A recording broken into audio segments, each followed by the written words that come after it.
Welcome back, folks, to the Mailwright Show. It's episode 240. We've got a great guest. We've got Lawrence with us. Malcolm Lawson, stumbled there. And we're going to be talking about all things video. And it's going to be an exciting episode because me and Robert are passionate about video. So, Malcolm, would you like to quickly introduce yourself to the listeners and viewers? Yeah, sure. Yeah, so my name is Malcolm Lawson. I am a real estate agent in Maryland, Annapolis, Maryland, and I also consider myself a YouTuber. I've been creating content on YouTube on a couple of different channels for about 6 years now. My biggest YouTube channel is at 82,000 subscribers right now. Wow. And then I got into real estate about 3 years ago. And I knew I wanted to really merge those two passions of YouTube and real estate. And I started making a lot of content for my real estate YouTube channel. And I've just kind of figured out that I can actually generate leads from my YouTube videos. In 2019, I generated over $100,000 in commissions just from the leads that I get from my real estate YouTube channel. And so this year, that's kind of my main focus. I'm just focusing on video and putting out content and just kind of working these YouTube leads. Oh, that's fantastic. And I've got my great co-host, Robert. Robert, would you like to quickly introduce yourself to the new listeners and viewers? Yes, I am the most amazing thing ever. You should go to my website, inboundrem.com. My name is Robert. All right. I think he's had too much coffee this morning. Right. Something's pumped him up. Right. So Malcolm, let's start with it. So you had this other channel, and you said you got that up to about 80,000 subscribers, which is a really amazing, achievement. What area was that in, actually? So that one's called Survival Know-How, and it's like outdoor wilderness survival, a little bit of prepping and that kind of stuff. And it's actually doing really well right now with this whole pandemic and everything. But I still upload to that channel every now and then, and I make a little passive income from that as well. Right. So that's how you learnt your chops about YouTube. So what led you to think that it could be beneficial for your real estate business? And how long did it take before you started to get your first leads from the activity, your real estate YouTube channel? Yeah, that's a good question. So I got my license in 2016. I started experimenting with different videos. And for a long time, I wasn't generating any leads whatsoever. My videos were just kind of sitting there. And I realized you have to be creating the right type of videos to really generate leads. That's the big secret there is the topics that you cover in your videos. And it's probably early 2018, I made a video, 10 things to know before moving to Maryland. And I made a Facebook version of that video.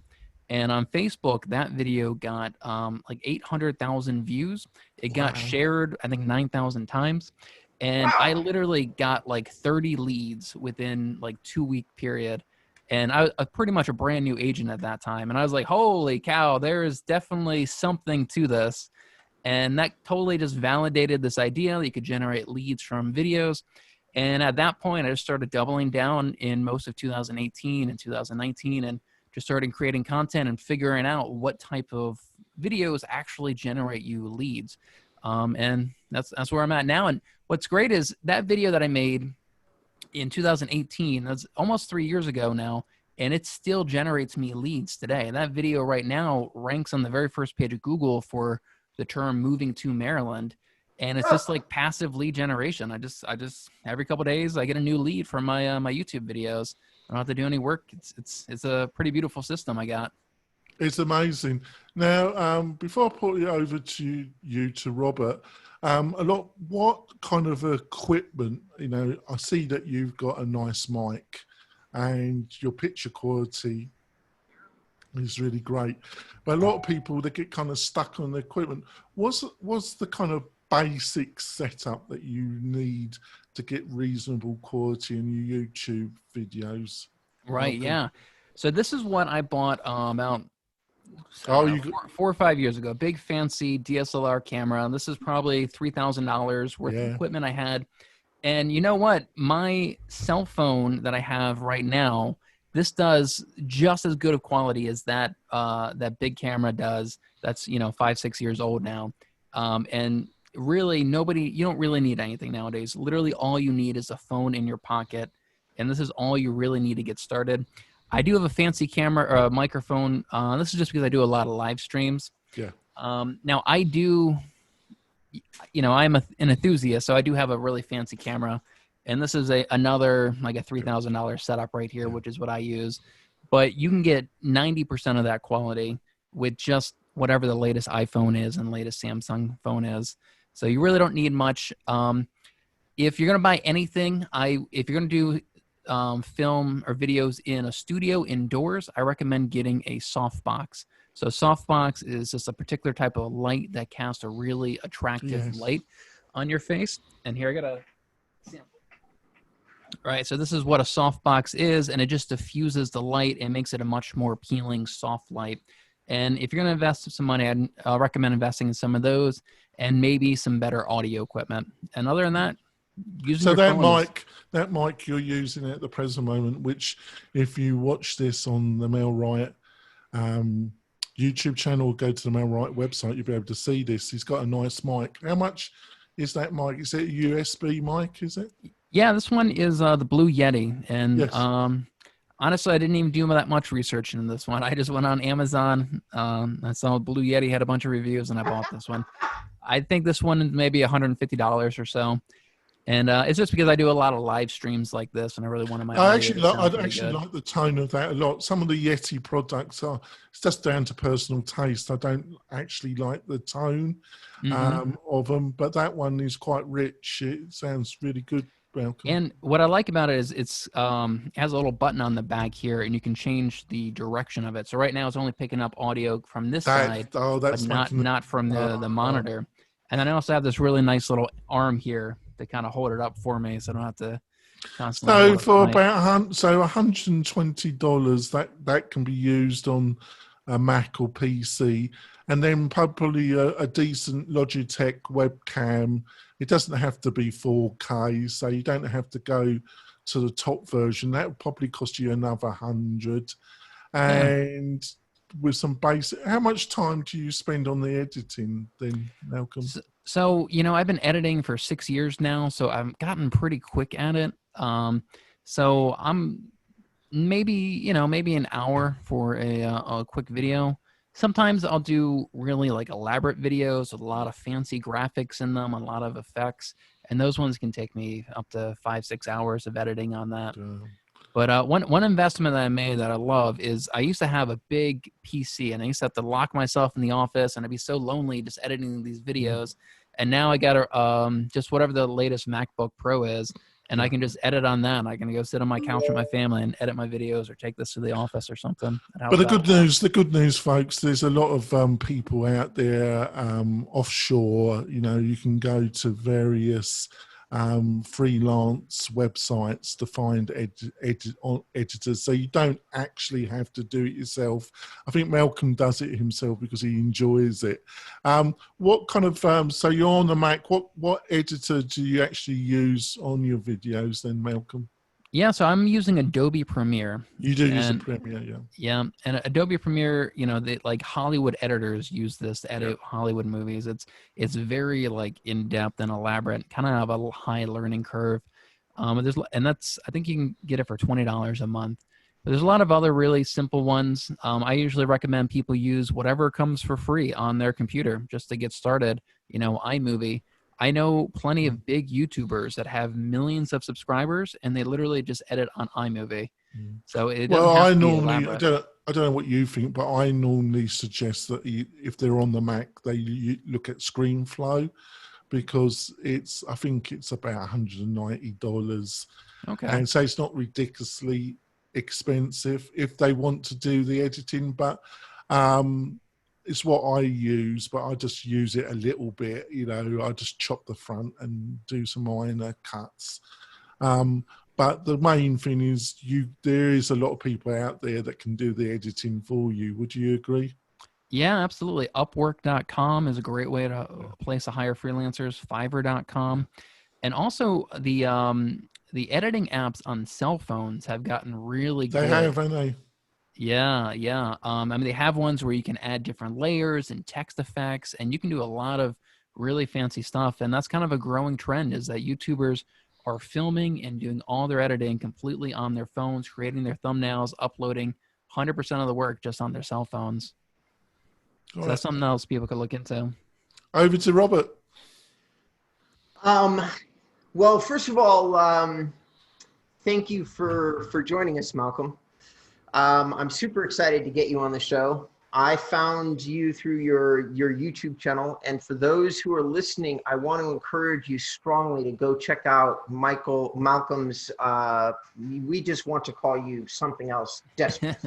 We don't want you to be Malcolm Lawson. We want It's you literally to be, on my YouTube channel. You just got to read the title. we want you to be Michael something or another. Anyway, so Malcolm Lawson Realtor is his YouTube channel. And if you go through here, you'll discover that he has tons of videos on different subjects, personal finance, PCing to Maryland, which is a military term, moving to Annapolis, Maryland guide, tips to selling your home. You've got your military stuff in the back.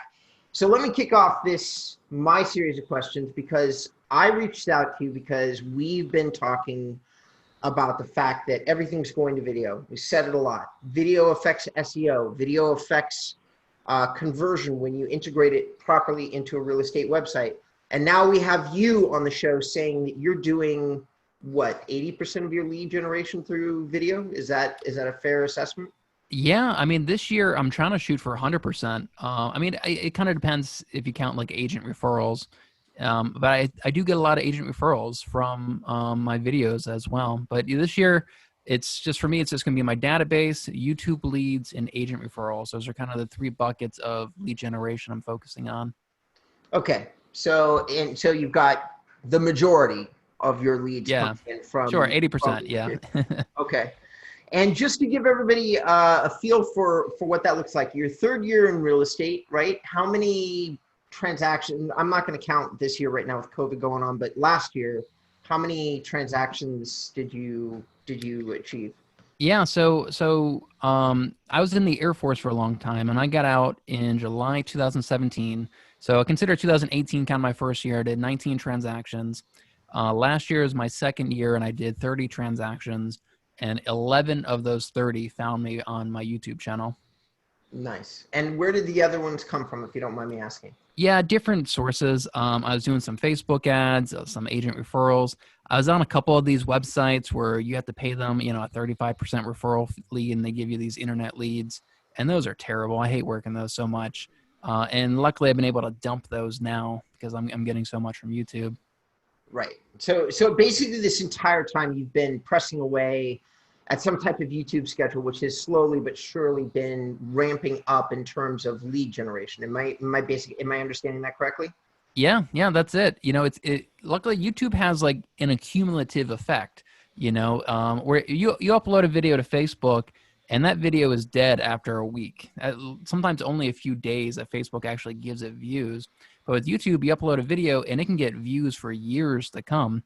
And just the more you chug away at it, the more videos you have ranking in search and just generating you views. And right now I'm at the point where I'm getting, I think it's about 1,200 views a day across all my videos combined. So it's 1,200 times a day. People are hearing me say, hey, my name's Malcolm Lawson. I'm a Maryland real estate agent. And that's just generates me enough leads now that I can kind of take my foot off that gas pedal a little bit. So hopefully, guys, for those of you listening, I'm really hoping that at this point, we've got your attention. We've been screaming video, video, video. We've got a guy on the show right now saying that he's going to do most of his business off video. So I'm going to assume that we've sold our audience finally on doing video. And having said that, what I'm going to ask you now is that I've checked out a couple of your videos, and I'm noticing that you definitely have figured out how to, 6 years into it, you're optimizing your videos pretty effectively. It looks like you're probably using maybe a break. Yeah, well, I'd like to go for a break because that's the part that I would like to discuss really in the second part of the show, because it's so important. Because you got the taking of the video, you got the commitment, that you got a bit of a commitment you got to put into making that video or videos every week. But then it's so important to understand how to title them, and how to set up the video in YouTube so you start getting some views, which I want to discuss. Well, hopefully you and Malcolm can discuss in the second half. So I've just outlined what we're going to be discussing in the second half. Stay on, because this is going to be fantastic value and so important if you want to be an effective real estate in the next couple of years. We'll be back in a few moments, folks. We're coming back. We've been talking to Malcolm Lawson. He's done some fantastic video work on his own YouTube channel. It's one of the biggest way he's getting leads now. It's been a fantastic first part. And over to you, Robert. Okay, so here's, and I have my ways of doing this, and I was just going to run through them really quickly. I use vidIQ, I tag like videos, I title them. I usually use a location tag depending upon what I'm trying to do, where I'm trying to get that video associated. And usually, typically, that association for me is where do I want it associated on my website, because real estate is very neighborhood, based. And I already took a look at your Easy Agent Pro website. That's what I do. I'm curious to know what you do. Like, how do you tag the video? Do you use a tool? Do you just kind of eyeball it because you've been doing it for 6 years? Yeah, so I mean, vidIQ is a good tool. I use TubeBuddy. That's what I'm using now. It's very similar. And I'll say that the tags are really not as important today as they were a couple years ago, and your description's not quite as important today either. Those things used to play a huge factor in the YouTube algorithm, but now the algorithm's moved over to a performance-based algorithm. So what they're really looking at is if they show your video 100 times to people, what percentage of those people are actually clicking on your video, and that's called your click-through rate. That's a very important metric to the algorithm. And the other thing they look at is how long people are actually watching your video. And this is known as your audience retention. So essentially, they want videos that people are going to click on and videos that people are going to watch for a long time. And that's really how you optimize your content for YouTube. So it means that you need to have a title, and if you can use your neighborhood or your city in that title, great. But it also has to be a very clickable title. So one of my videos is 10 things to know before moving to Maryland. And that's a clickable title because somebody may be seeing that and like, what do you mean I need to know something before I move to Maryland? What is it that I don't know about Maryland? So it kind of creates that bug in their mind that makes them want to click on that title or click on that video. And then you also need a really engaging, bright, and colorful thumbnail to get their attention. And again, try to just make them a little curious to make them want to click on your video in the first place. So there's a lot of psychology that plays into it. And then also how you kind of structure your video, you have to structure it to keep people's attention and keep them watching your video. So for example, a big mistake I see agents making is that they start the video off and then they just start off with a whole bunch of call to actions at the very front of the video. Like, comment, subscribe, send me an email, give me a call, share with a friend, all this stuff. And people are just backing out of the video when they do that, and they're not even getting to the content. YouTube can see that, and then your videos don't perform. So that's, if there is a secret sauce to performing well on YouTube, is creating content that people want to click on and keeping them watching your videos for a long time. And if you really want to look at for lead generation, if you want to how to make one video that you wanted to generate you leads, I'll give you the secret right here. Is relocation style videos. Those videos are targeting buyers that are moving to your area. So for example, if somebody types in moving to Maryland, my video ranks on the first page of Google for that. Actually, I have a couple of videos that do. And that is targeting hot, motivated buyers, and that's how they're finding me. If you type in moving to Annapolis, Maryland, I have 3 videos on the first page of Google for that search term. So those relocation guide type videos are what really generate me leads. The single video that's generating me the most leads is the video I have PCSing to Andrews Air, like what to know before PCSing to Andrews Air Force Base, which means service members getting relocated to that base. And I probably close 5 deals a year just from that one video, because it's just targeting those really motivated buyers that are moving to that area. Huh.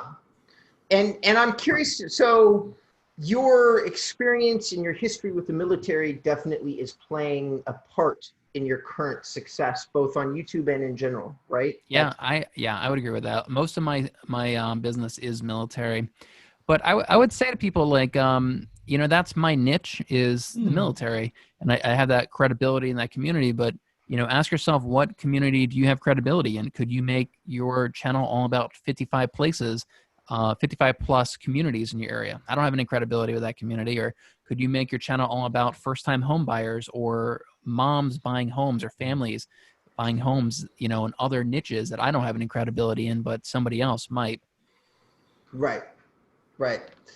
I noticed that you're using. I just want to say that that's another thing me and Robert have been consistently hammering away at, is finding your local niche. So it's fantastic that you validated without us prodding you that's also important. It's fantastic because the video and finding your local niche are two of the things that we've really been hammering away, isn't it, Robert?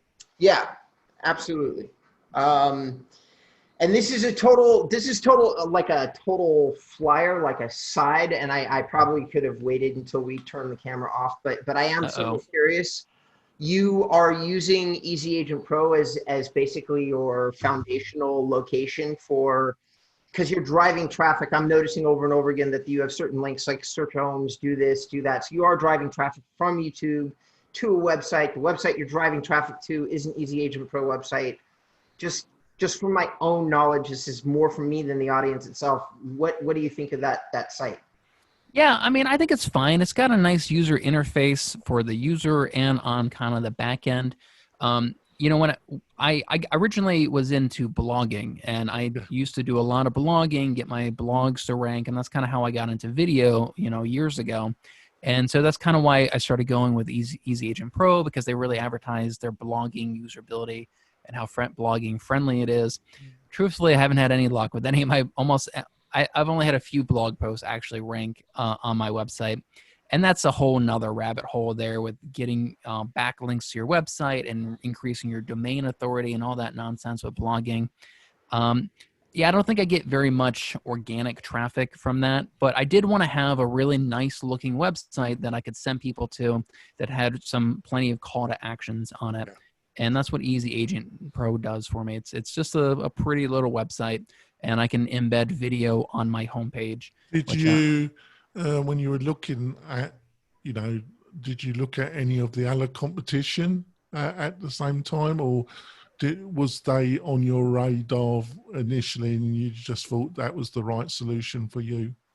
I didn't really look at any other competition. You know how Easy Agent Pro got me is they were making content about running Facebook ads for real estate agents. And I think that may have been how I originally discovered them.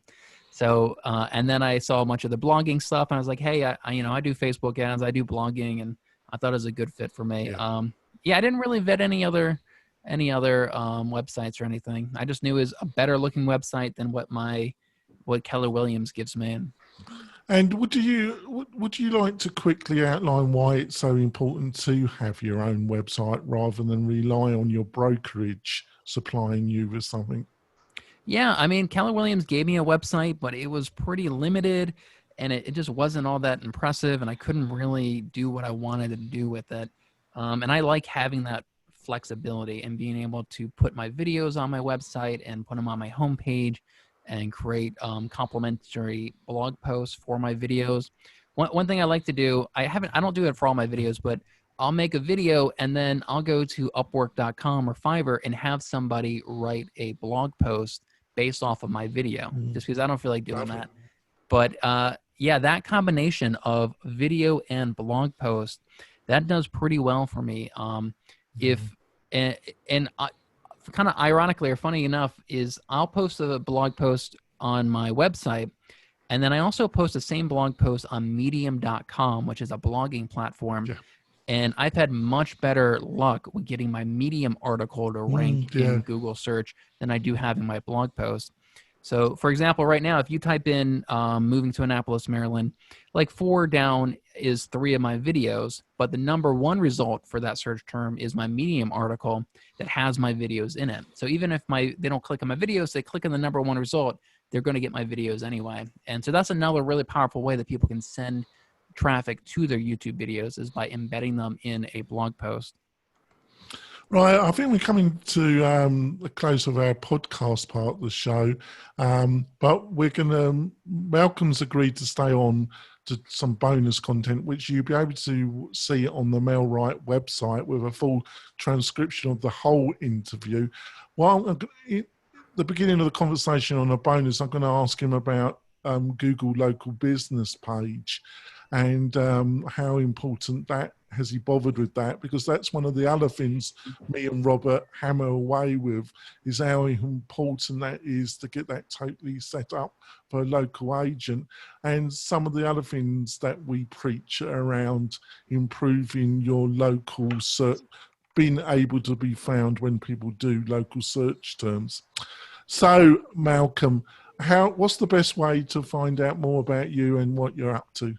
Yeah, so I've actually got a Facebook group all for real estate agents using YouTube, and it's just a Real Estate YouTube Mastermind. You can find that on Facebook, and I'm constantly posting training in there, and people are posting videos and getting feedback. Oh, I'll join that. I'll join that myself. Yeah, so Real Estate YouTube Mastermind on Facebook, and that's probably the best way to contact me. Is you can find me in there talking to people all the time. That's great. And Robert, what's the best way for people to find out more about you and what you're up to?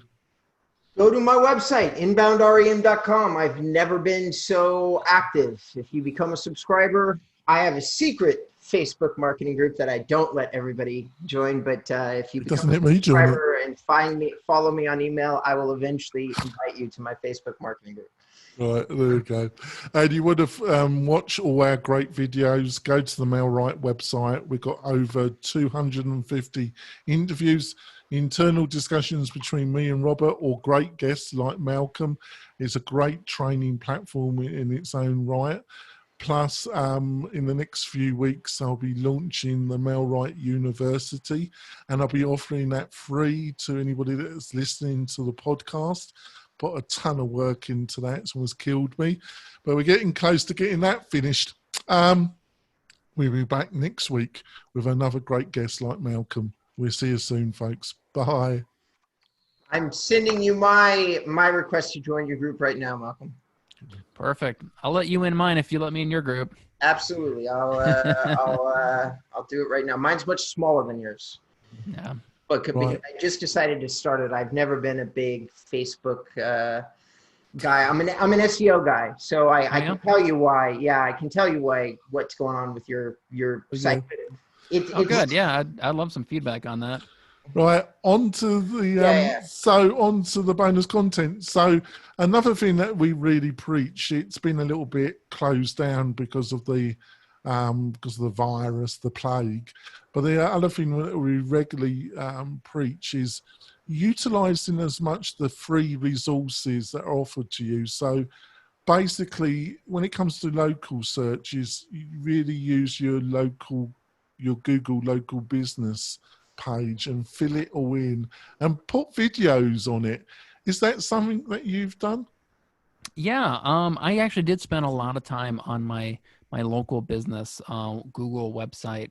And I mean, you guys may not like hearing this. I don't know, maybe you guys have some secrets for me, but I've struggled with that, honestly, and actually getting mine to rank for whatever reason. But I put a lot of effort into it. I linked it to my website. I made sure to have all my information the same on my website as in the Google profile, and I was able to get my Facebook reviews to show up in my Google business profile, which is cool. I got a lot of reviews, but still, for whatever reason, I'm just not ranking when you go to Google Maps and you search for real estate agent in my area. So I've never had much success, so it's not really been a big focus lately for me. Do you regularly post your videos onto there? Do you religiously, after you've posted them on your YouTube channel, do you post them onto the business page? No, I don't. Can you do that? Can you post the full video, or is there a time limit on it? I don't think there is. I think Oh, if it's on the YouTube channel, you'll be able to post it onto your Google business page, and yeah, I also should do that. also any content that you posted on your website, I would repost it onto your business page as well. Another thing that you could try is use directories, and you've got to make sure that the address that you're posting on these other directory has to be totally the same as on your Google business page. But there are services that don't cost too much. One that I would recommend is from Moz, MOZZ, and they do a service. I think it's over $100 now. It used to be under, but I think it's like 130 or something. But that's per year. And what they do is you fill in a form, and then they go to all these different kind of directory services that offer free placement of your details. And by doing that, that can have a substantial boost to how your Google business pages show up. So have a look at that, Malcolm. Yeah, I'll look into that. And I actually did something similar. It wasn't with Moss. I forget who it It's was. there's another service. It's a UK service. I forgot its name, but they're based in the UK.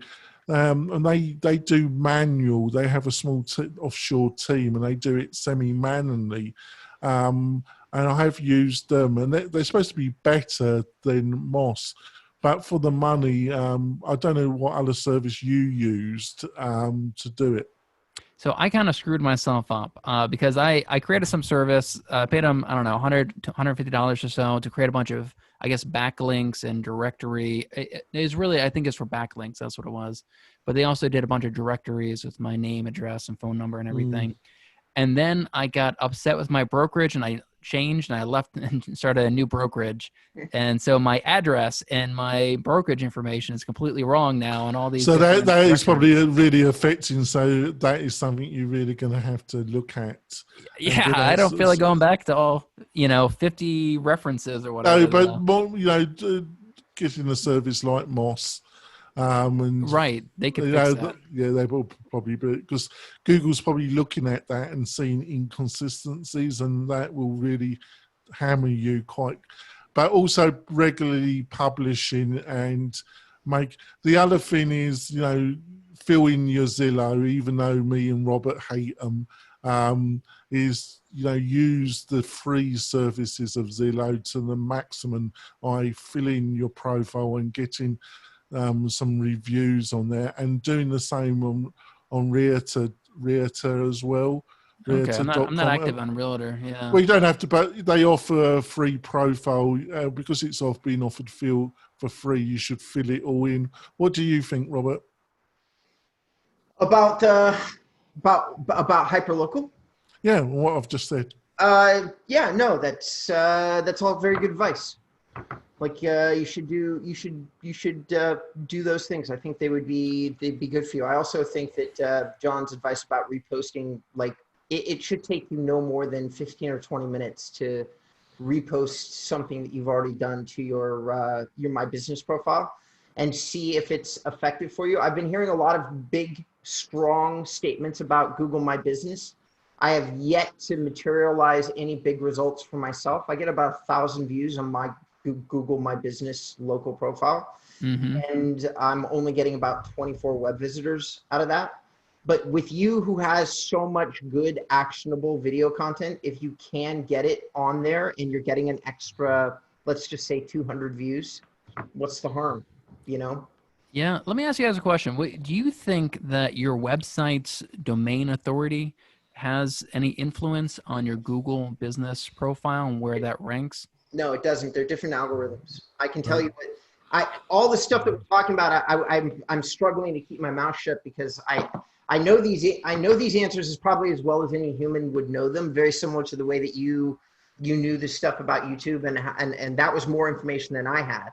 So with the local, they're working off another algorithm called Hummingbird, and it's just different. They look at citations, how many different places your business listed, They look at your reviews, and very similar to everything else that we're talking about, they look at how long people are staying on your Google My Business page. And I suspect, though I have no proof, they're probably looking at the language that is used in the reviews that are being left for you in terms Yeah, I of. think that's another factor. You know, on the MailRite system, we have a system that helps you get reviews. It provides a platform where you can, anybody you touch during a month, you can send an email, and it provides a platform, a system to generate more reviews than not having any kind of system.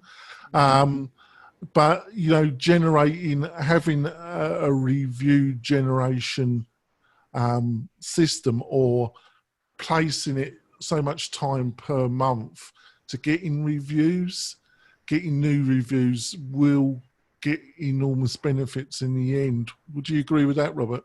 Oh God, yeah. I mean, it depends on like if you decide to branch out, Malcolm, because you're doing as good of a job as I've ever seen on YouTube. But if you decide to branch out, you're going to need your social proof. And I personally like plugging in my Google reviews or taking somebody's Zillow reviews and plugging them on a site so that you can see it's an external site. I think it's more powerful personally to see that somebody has those reviews on Zillow or on Google, as opposed to, no, really, somebody wrote this letter and put it on my website.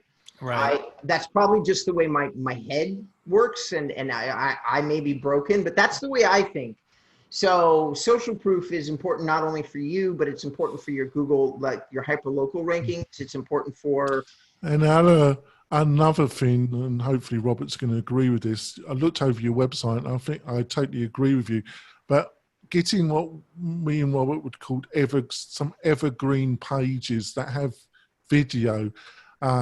But then getting people from Fiverr to write around local schools or local restaurants or anything, somebody that was going to move into the area, and then combining it with a nice video with a nice article that's been written that has close relationship to the key things in the video.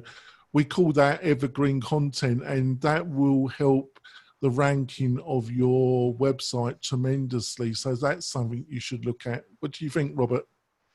Good advice. Yeah. Good advice.